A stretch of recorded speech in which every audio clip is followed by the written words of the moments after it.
Oh, well, hello everyone.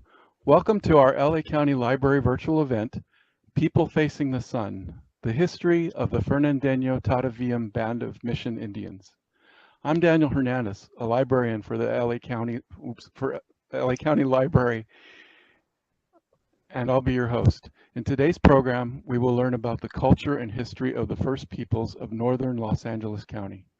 Our program is an early celebration of California Native American Day, which falls on every fourth Friday of September. It's a day to honor and celebrate the rich histories and cultures of California indigenous peoples. If you have any questions during the program, please share them with us in the chat on the right-hand side of your screen. I will be moderating the Q&A and at the end of this program. Our speaker today is Tribal President Rudy Ortega Jr. of the Fernandeno Tataviam Band of Mission Indians, a native sovereign nation of northern Los Angeles County. His ancestors come from the villages that originated in the geographical areas of Santa Clarita Valley, Simi Valley, and San Fernando Valley. He is a descendant of Antonio Maria Ortega, a traditional leader who fought in Los Angeles Supreme Court to preserve traditional lands and protect the tribe's title to Mexican land grants from encroaching settlers.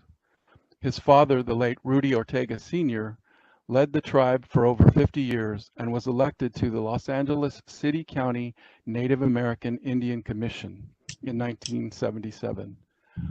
Following in his father's leadership, Tribal President Ortega Jr. was appointed to the commission in 2004 and currently serves as vice chair. From 2014 to 2018, Tribal President Ortega served as the executive director of Puku Cultural Community Services, a nonprofit that serves the greater Los Angeles County American Indian community and manages Haramanca American Indian Cultural Center. Currently, Tribal President Ortega is a member of the Los Angeles River Master Plan Steering Committee, the Edison Consumer Advisory Panel Board, and the Santa Monica Mountains Conservancy, appointed by Governor Edmund G. Brown Jr. And with that, I'm very excited, and I'll turn it over to Tribal President Ortega. Goodbye. Jehovah, I damit Amin Amanat Natawan Rudy Ortega Jr. Hello, everyone. Good evening. Thank you for that introduction, Daniel. I'm happy to be here this evening to talk and share a little bit of my tribe and tribal history. As well, I'd like to acknowledge the first peoples besides my tribe, the nations that share Los Angeles County, which is the Chumash people, the Gabrielino Tongva people, as well as mine, the Fernandeno Tataviam. There's always to pay homage to the first people who are still here and still present in contemporary time, working and living beside us each and every single day here in Los Angeles.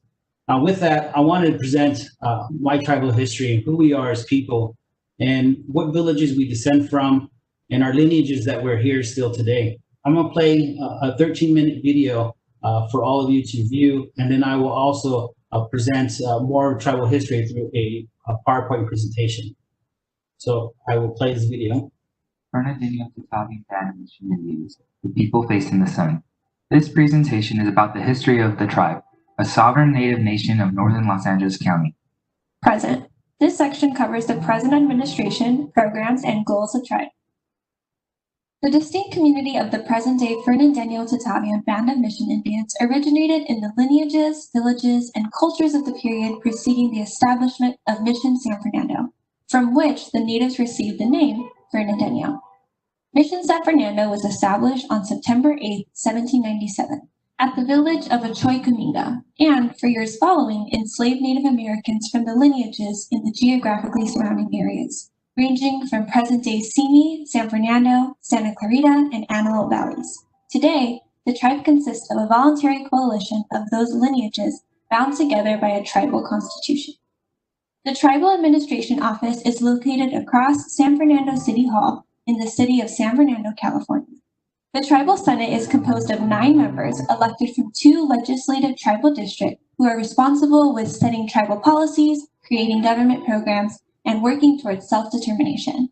The executive branch is the administering body of the government responsible for upholding the Tataviam Constitution, tribal code, and ordinances. The Council of Elders provides important decisions on highly sensitive projects involving cultural resource preservation through expertise in cultural heritage and ancestral traditions. The Administration Department is responsible for the day-to-day activities that tie together the many departments within the Fernandeno Tataviam tribal government and the many programs provided to its membership.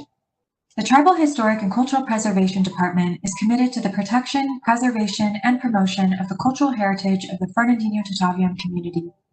It provides government-to-government consultation services under CEQA, PB 52, SB 18, and other environmental protection laws in order to prevent and/or mitigate potential impacts to its tribal cultural resources.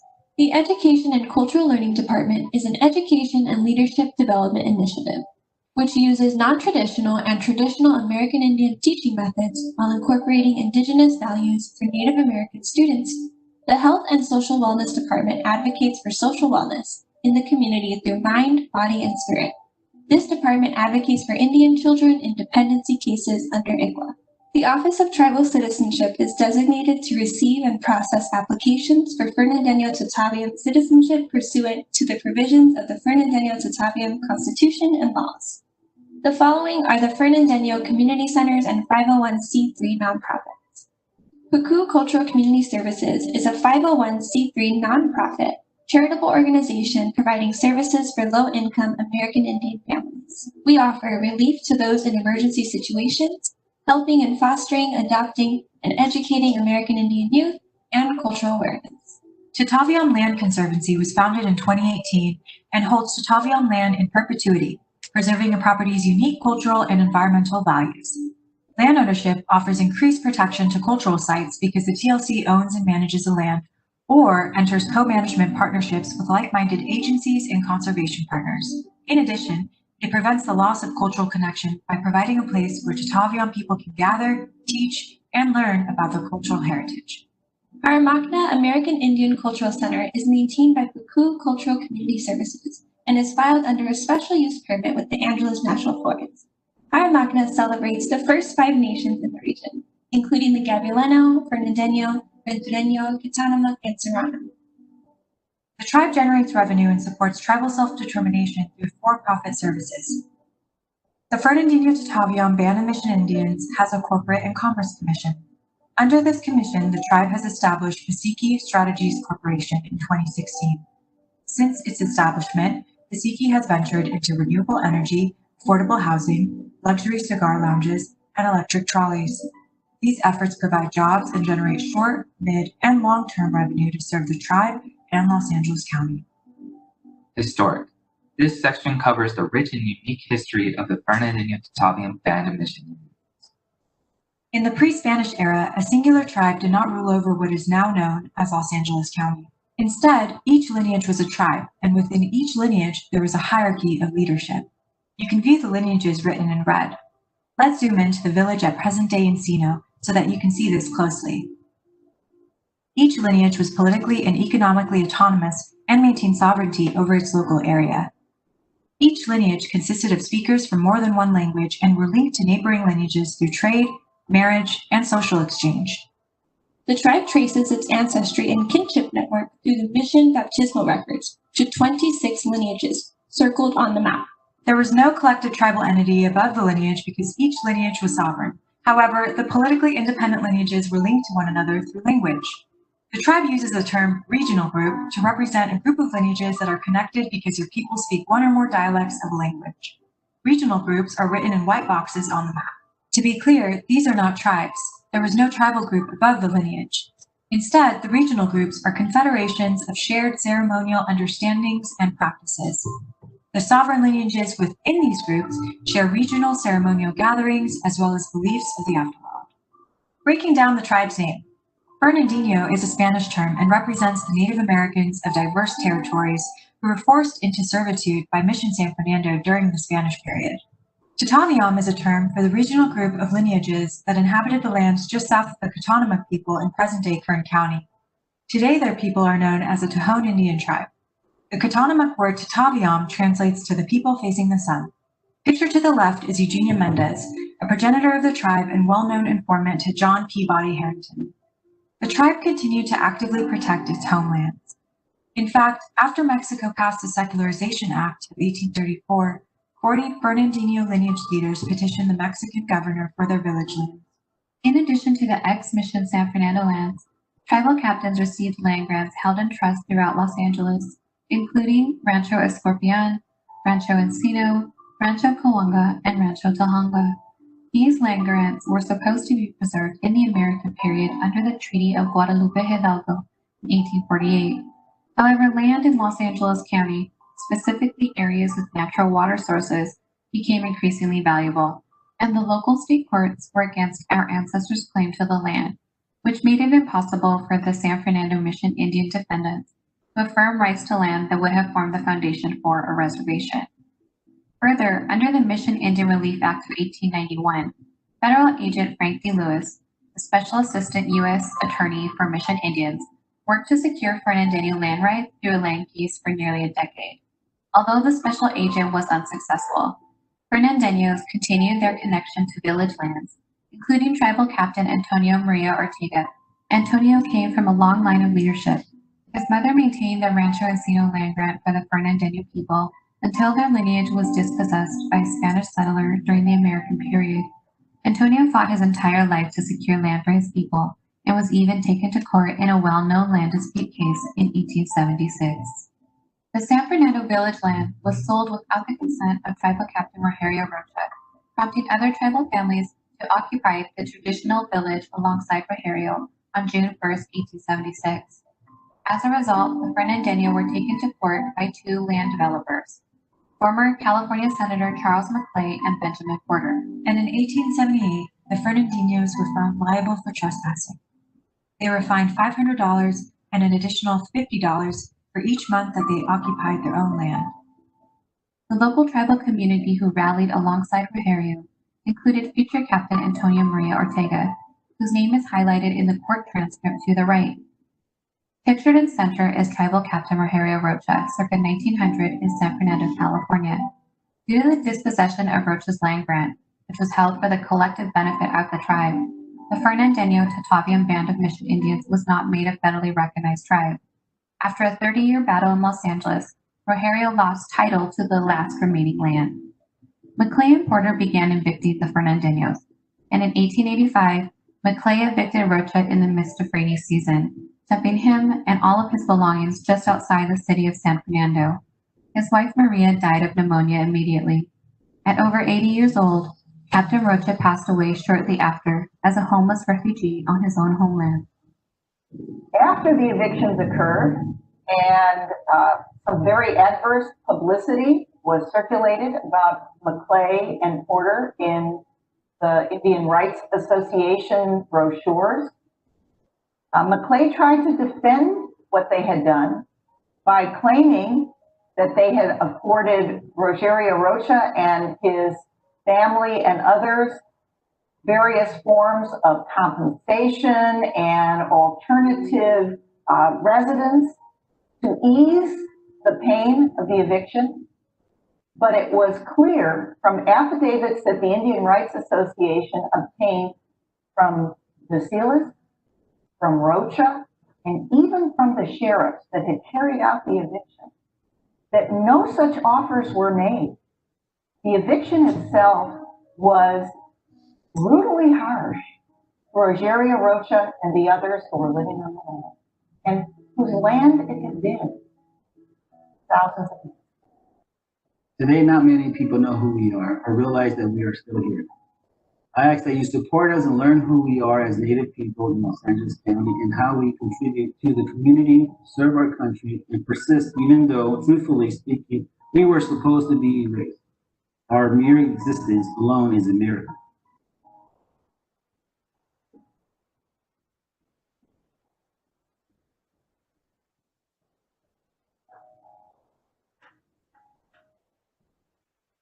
"124 years later, the tribe celebrated Rocha's legacy through an MOU with the city of San Fernando that included land management of Rudy Ortega Sr. Park, which is located on a portion of Rocha's property.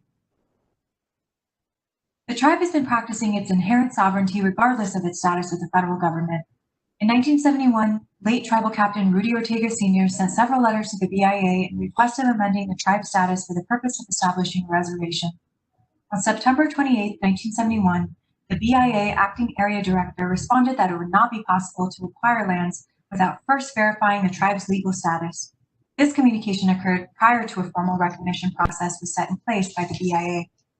Then, on January 18, 1974, Captain Rudy Ortega Sr. wrote to the BIA in request of 5 things: an Indian clinic, California Indian Historical Center with a library, souvenir gallery, cultural handicraft center, and school for Indian education. We are proud to share that although our status has not been corrected, we have achieved all these visions of Captain Ortega and our people. On April 24, 1995, the Fernandeno Tataviam Band of Mission Indians submits its letter of intent to the Office of Federal Acknowledgement. It would be exactly 20 years before the tribe's petition is formally reviewed under the 2015 regulations.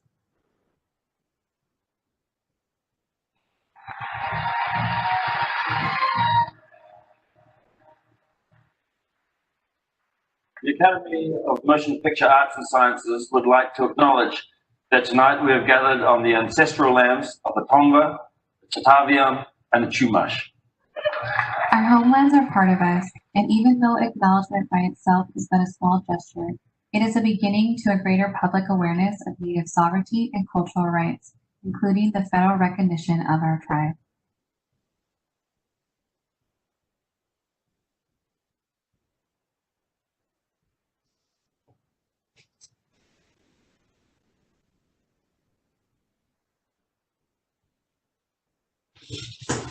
So thank you for watching the video. That was a bit of our tribal history and our journey through time, as well as the many different organizations that we've held with our tribe.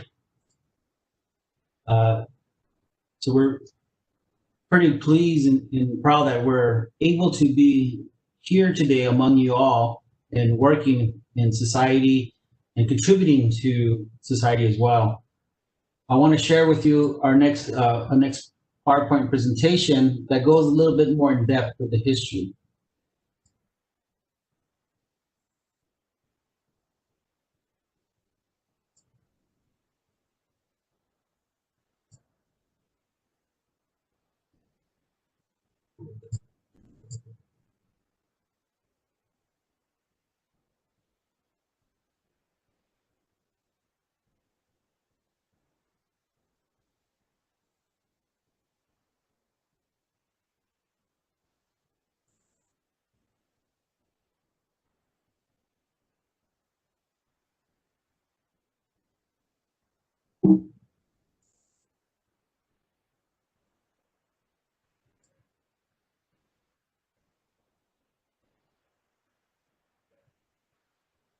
So through our tribes, we have a little overview.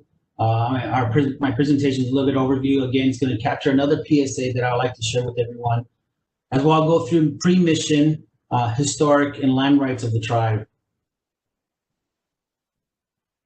Our PSA is really geared towards the reestablishment of our tribe's federal acknowledgement.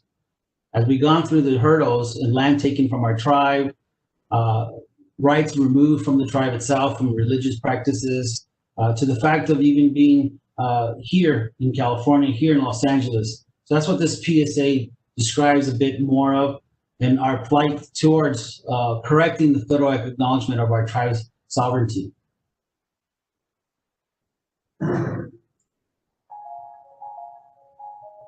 We are the first people of northern Los Angeles County, Exercising our sovereignty over these lands since time immemorial, protecting our earth and cultural spaces that so many enjoy today as public lands. Our ancestors survived enslavement at Mission San Fernando, from which they received the name Fernandeno.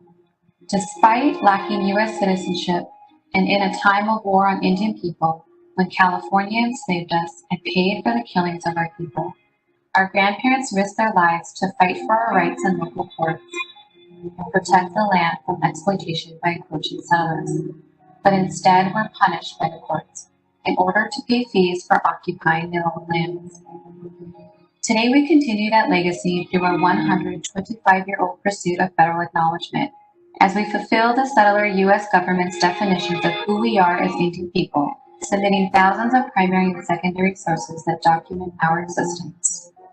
We look to you, our community, for support by uplifting our Fernandeno Tauvium narrative and amplifying our voices.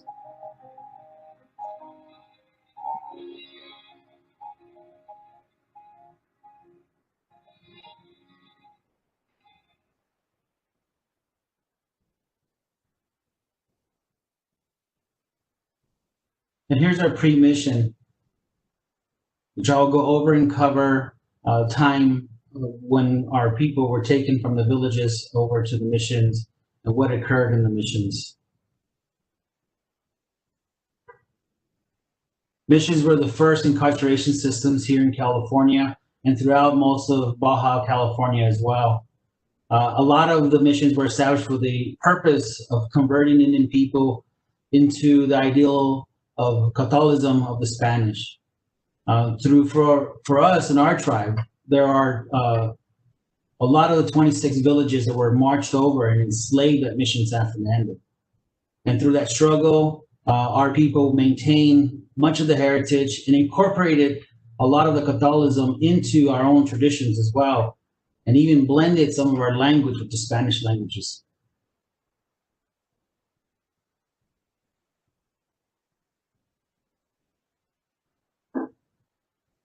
This is a map of our tribe of Los Angeles County, the northern portion.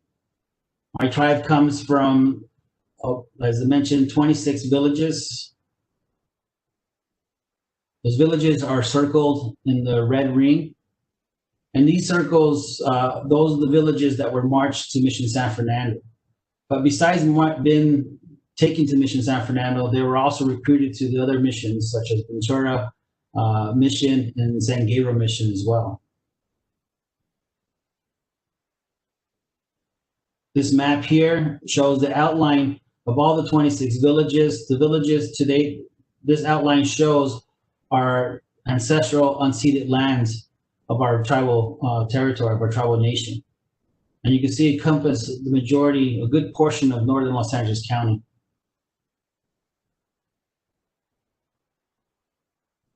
One thing to keep in mind as our 13-minute video presented was that each village had their own lineage.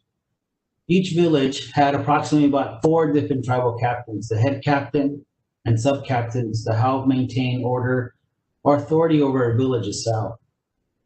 And that's what gave each one of them sovereignty among themselves. And together, collectively, they shared some of the traditional languages, and as well, they interacted with each other.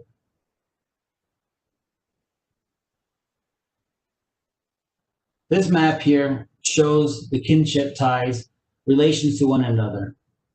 The heavier blue streak between each village shows the most consistent relationship between the two. And you can see this is covering a good portion. And then the red outline shows our tribal unceded territories.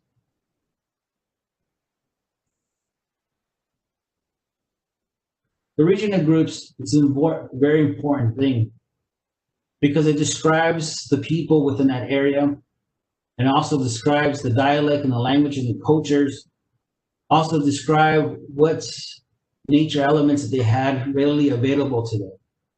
This was important because it brought trade aspects. As they were probably coastal, they would trade from what they got from the coast, from the oceans. If there were high desert, mountain ranges, the elements that they or resources they gained from there as well.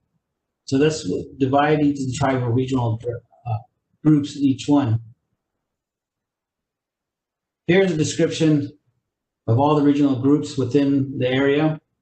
As you can see, these are the very ancient names of the tribes. Tataviam is right almost in the center. Alrocuctam with Santa Clarita. Atuscoram in San Fernando Valley. Sivitam is down in Los Angeles Basin. Gome Vitam is the Gabrielino people. These references are typically referenced to the people, again, from what language dialect they came from. Today we know the Gabrielino is Gabrielino Tongva people. Hi, President. Our Ortega, I'm so sorry to interrupt. Is it possible to click that use slideshow button on there so people can see the full screen? We had a comment that someone couldn't see the map very well. The full screen? Is that full screen? Are you on your full screen? Because it's only showing a half screen. Half screen? Oh, okay. There's a presentation mode. Yeah, it is. So sorry to interrupt. That's okay.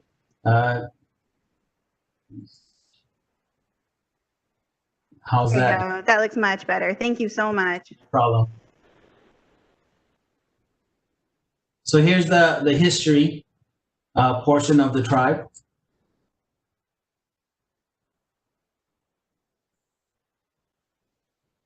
So the tribe, again, it's a coalition of all those lineages from all the regional groups that I've shown. A lot of tribal folks today enrolled in my tribe descend from multiple villages throughout that region. 26 villages collectively we have relationships with. Myself, my lineage comes from a couple villages throughout the of those regional groups. Altusputam, San Fernando Valley, Araquatam, Santa Cruz Valley, and Tataviam up in the higher ranges of the mountains. And the other lineages share some other similar relationships to mine. So from that, when they were all marched to Mission San Fernando, we dubbed the name Fernandeno, and that's the coalition that we share and been part of.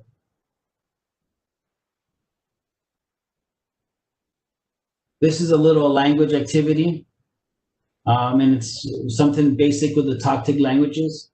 Each of the language, even though we speak different dialects, the language was very relatively close to each other. Every third word would be a different word in our language dialects. So for example, here, the NGA ending means place or here. You usually use that reference when you're in that place, in that location, such as the writing on the right side of the screen says, I am from Tahunga. So you only say it if you're inside Tahunga. The bit in bit, the VIT or VIT means that I am from. And the Viat means country of. So, and then am is a plural. The is plural. So on the right side, we have a little description. It says, I am from Tahunga. The root word is tuhu. And this is in the Atuskotam language, which means old woman, tuhu. Nanga means you were in the village of Tahunga. Same as for people of Tahunga. So I'm going to click on the next screen. I'll give you the answer to Hubit. Is that if you are from Tahunga, you would say Tuhubit versus Tahunga. And the people of Tahunga, the answer will be Tuhabitam. That means plural. So you're taking the bit and is making it plural for multiple people. And we got this information from the photograph there is Septimo Lopez. He was the informant to Harrington, John P. Harrington, who was the linguist coming through California, capturing a lot of the languages of the native people through Southern California. In our homelands, today we can see the many names that have stayed and placed of or inspired the translation into Spanish. So we have Cahuenga, Coenga, Tahunga, Tapu, Malibu, Piru, Pacoima, Castaic, and Tapu. Even with the names right there, it's spoken in 2 dialects and 2 languages. Malibu is Chumash, Piguk, and Malibu and Castaic is Chumash, Pacoima, Tapu, Pacoima, Topanga is Bipi Madam language, and Coenga as well. Tahunga as well. Piru is Tataviam Serrano language. And then on the right side, the Spanish translations, we have Calabasas, which is Wahanga, which is wild gourds. Encino, Situganga, place of the oak.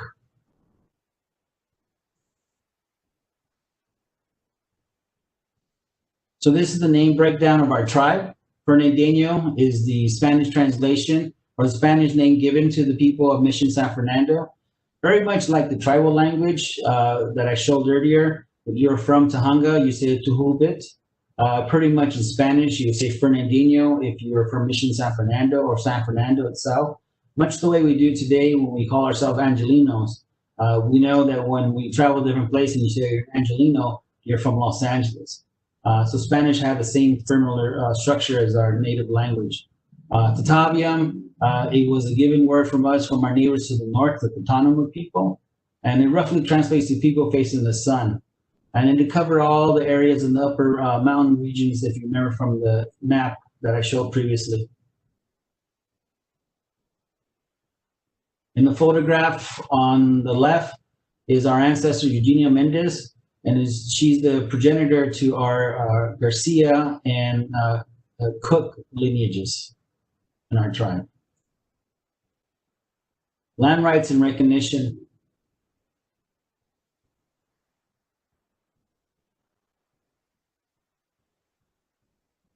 So the petition for ex-Mission San Fernando land was a fight and struggle. The 13-minute video covered a bit of this information, showing that the tribe had advocated for rights of the land patents, the land grants that was given to us during the Mexican era.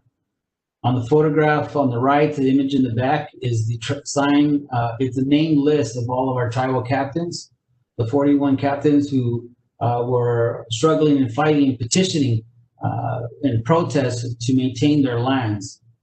The 1892 letter is a letter from Frankie Lewis, a BIA, the Bureau of Indian Affairs agent, who came out to San Fernando, who recognized that the tribe was present here in the city of San Fernando, which is known today, and advocated that they move their lands to trust. Unfortunately, all efforts from our progenitors were unsuccessful, and lives were pretty much, reservations were removed, and many people were also removed away from their homelands.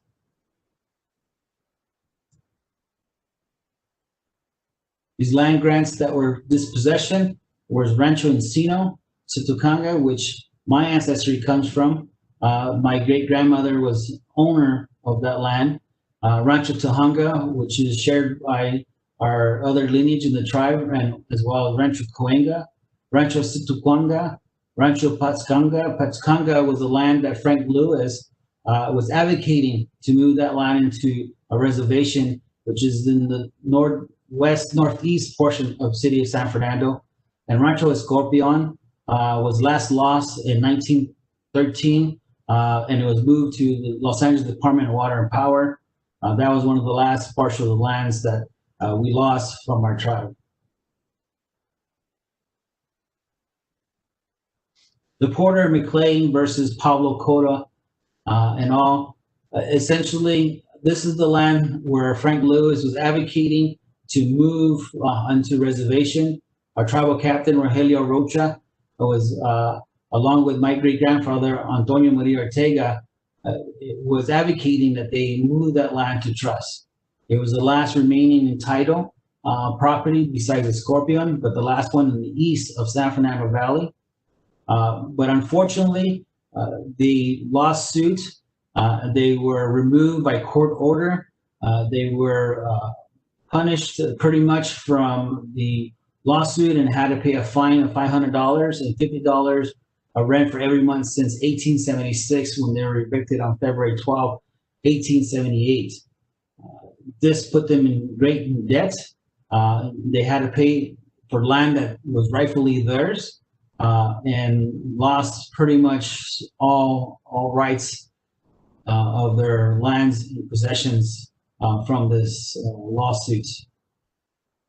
And you can see in the center actually is Rocha, our tribal captain, and the letter in the highlighted text is my great-grandfather Antonio Maria Ortega.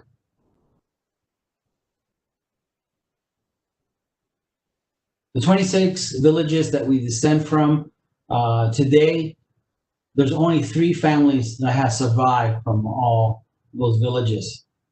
Within those three families, there are over 900 enrolled tribal citizens currently in the tribe. The last 3 principal villages of these lineages was Situcanga, which is Encino, Tahunga, Tuhubit, Coengavit, which is present-day Coenga, most known as Universal Studios, These lineages are the last remaining surviving. And again, they represent the majority of the enrollment of the tribe today, the Ortega lineage, that descends from Maria Rita Alipas Ortega, their Garcia lineage that represents Josephine Leyvas Garcia, and the Ortiz lineage representing Joseph Ortiz. Each of these names that I mentioned were our captains and had land entitled to them, or pretty much were advocating for that lineage to move and protect them from what was occurring in the time of the 19th century. This pursuit that we are advocating for correction of federal acknowledgement has took us on a 150-year pursuit. It's a very hard and treacherous journey that the tribe has embarked for its own correction. Although no fault of the tribe, we were pushed, shoved, and moved aside for progress of the settlers.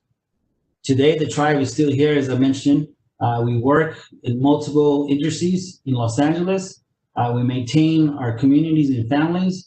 And through all that, we have to advocate and prove that we maintain our own sovereignty as a nation, as a tribe.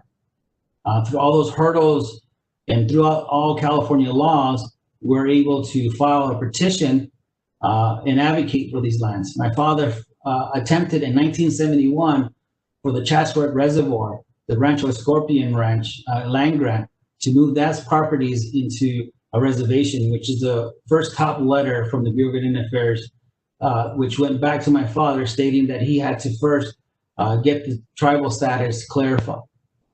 The letter behind it is his original letter that was sent over that was presented earlier in the video of materials or center or support financial or essentially placement for the tribe to provide to its people.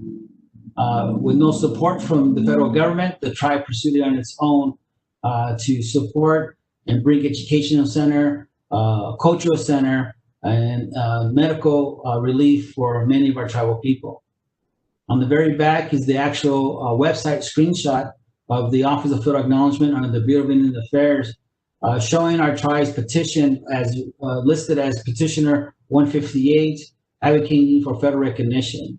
As you can see, the current status is in position. We are the only tribe currently that is advocating and has a full document petition for federal acknowledgement.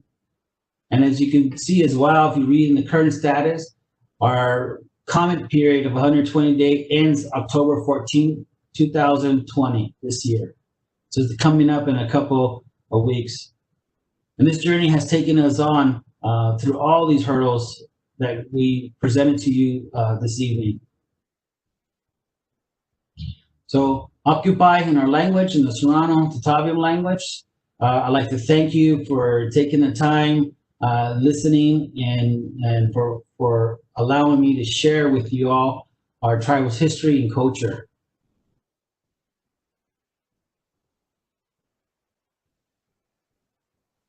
So with that, I believe we can go to some comments. Yes. Thank you so much for those insights. And yeah, we can, if anyone has any questions on the side, we can go ahead and I'll share them with Rudy. Someone says, thank you so much for sharing. And we're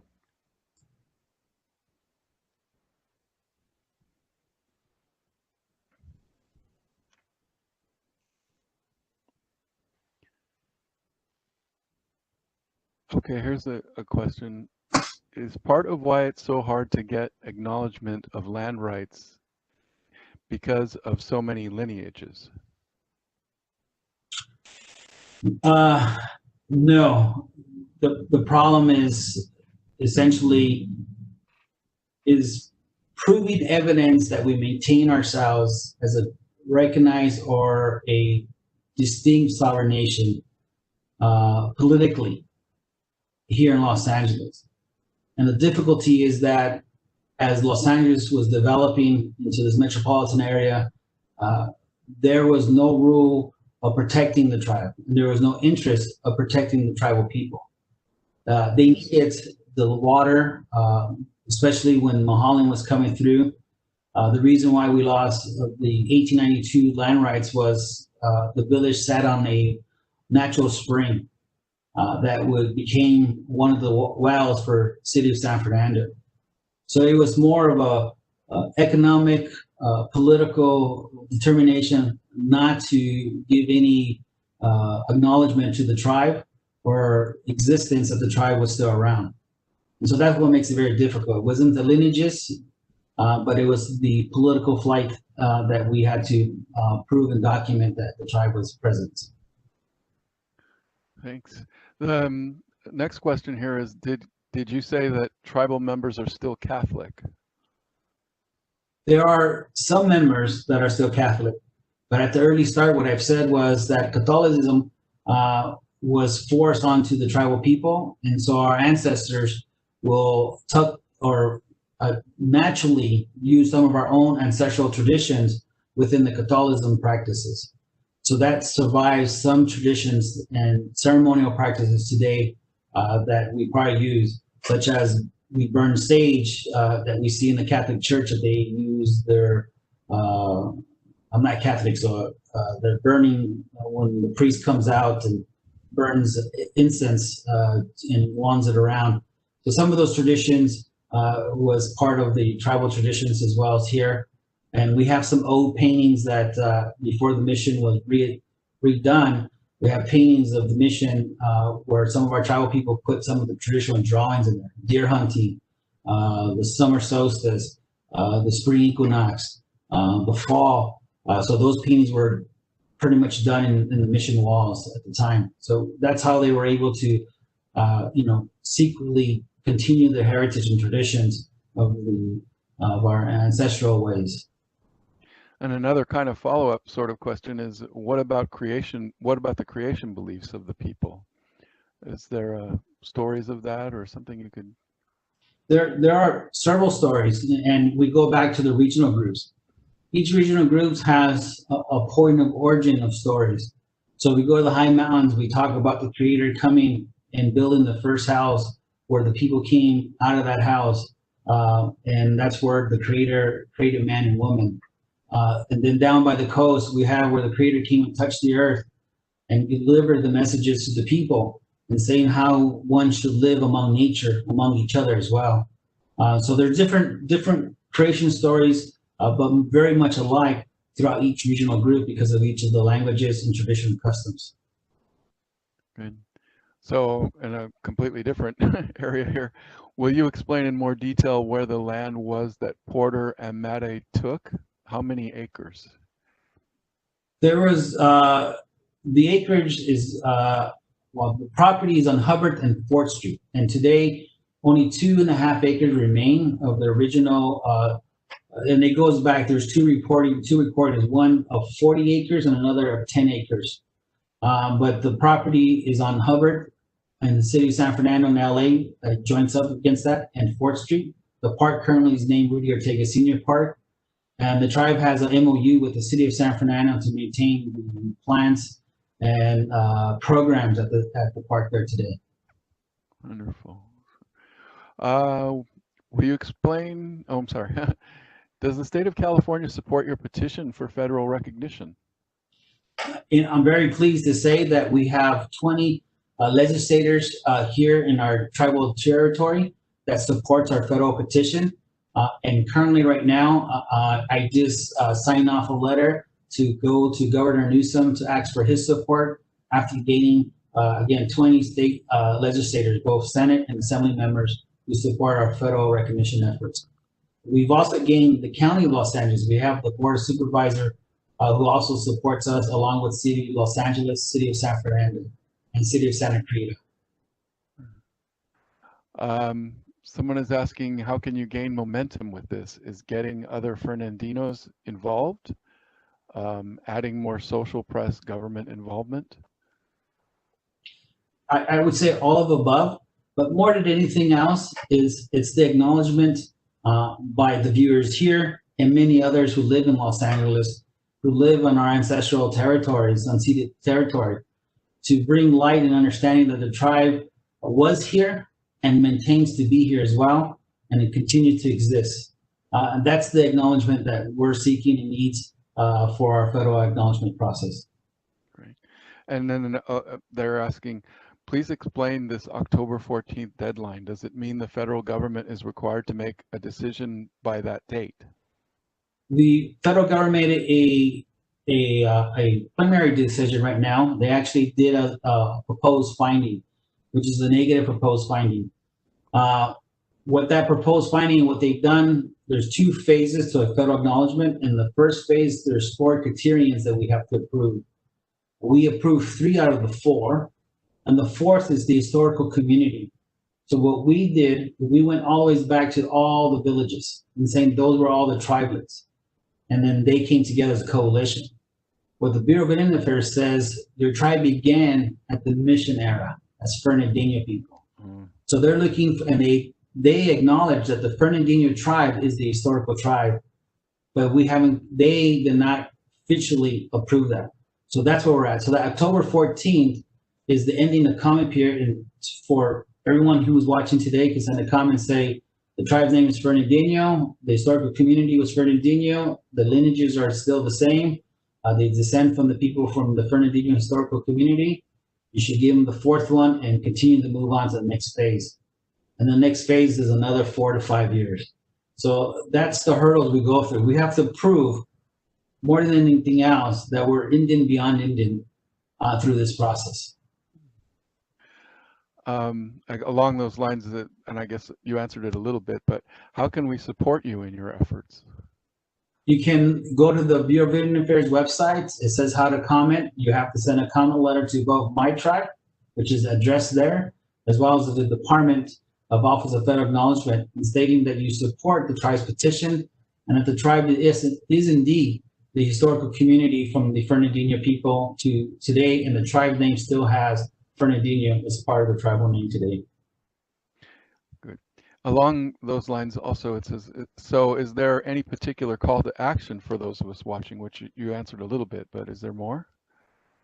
You can pretty much, if you need a little bit of draft summary, you can email our tribal website. You can go to our tribe website, administration email there.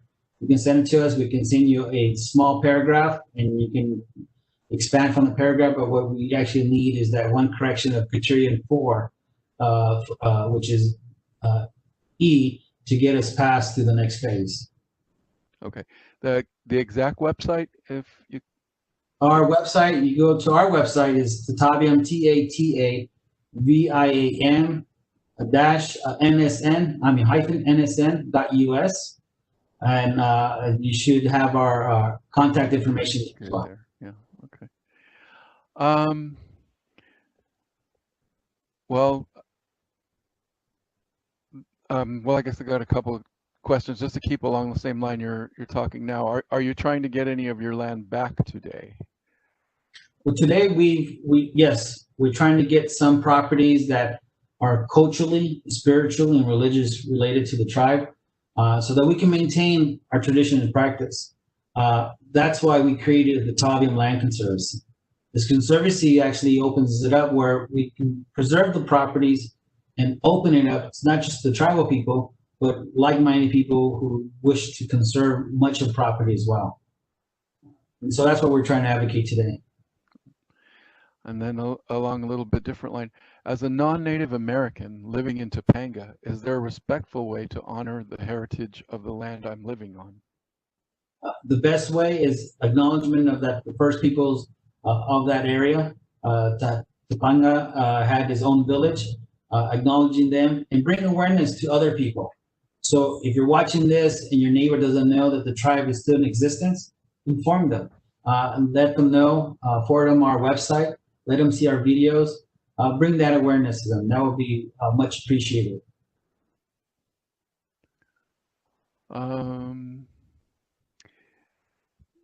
That looks like the last question. We'll give a couple more, a minute or so here for anyone else. All right. Someone said excellent. So I think they got the information. We put up the website on the chat, the link to the website. It says here, can he repeat the BIA Inc. for making comments? BIA? Yeah, the best way, go to Google, type in OFA Fernandeno, and it will come up to our page there. Because it's under the Department of Interior, under the Bureau of Indian Affairs, off of the federal acknowledgement. So it's a long way to find it, but if you do, or OFA Petitioner 158, you will find us on their website. Great. Thank you so much for all the good Q&A, especially for specific ways in which we can take action.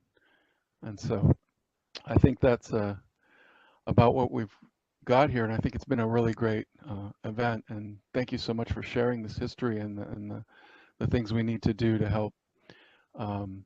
So again, thank you, Rudy. And I also want to thank everyone who joined us, and I hope you enjoyed People Facing the Sun, the history of the Fernandeno Tataviam Band of Mission Indians.